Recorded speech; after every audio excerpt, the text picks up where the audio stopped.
Hola, ¿cómo estás? And things of this nature. So I'm going to be doing my recap briefly on the Oscars. I loved Billy Crystal. He was amazing. He really showed us why there was so much hype around him hosting because, I mean, he just stepped right in there like a pro that he is and just completely knocked it out of the park. Last time they had James Franco and Anne Hathaway, who I love dearly as actors separately, but together their energy just was completely off. And one thing I think about hosting is this. You as the host, it's your responsibility to make the audience feel comfortable. When you're comfortable, we feel comfortable. When you laugh, we laugh. They were just very awkward. The energy was off. And I feel like going from that to Billy Crystal, thumbs up to the Academy for choosing him to host this year's 84th Academy Awards, so forth and so on.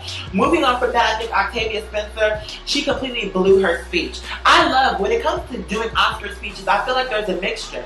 There needs to be a certain amount of emotion and a certain amount of composure. Say something meaningful, because you never know when you're going to be on that stage and get the opportunity to do it again. I feel like she completely flubbed her speech. Moving on from that, the Cirque performance with the dancers, amazing, amazing. One thing when I see dancers, especially that level of dancing, it's amazing to me the amount of focus you have to have. They make it look easy. That's the thing about dancing. They make it look easy, but just with the screens and all that was going on, the amount of concentration that it must have demanded for them to be able to do things that they did. They were amazing. Amazing performance the Cirque put on. Loved it. Meryl Streep, I could have predicted that. I knew she was going to win.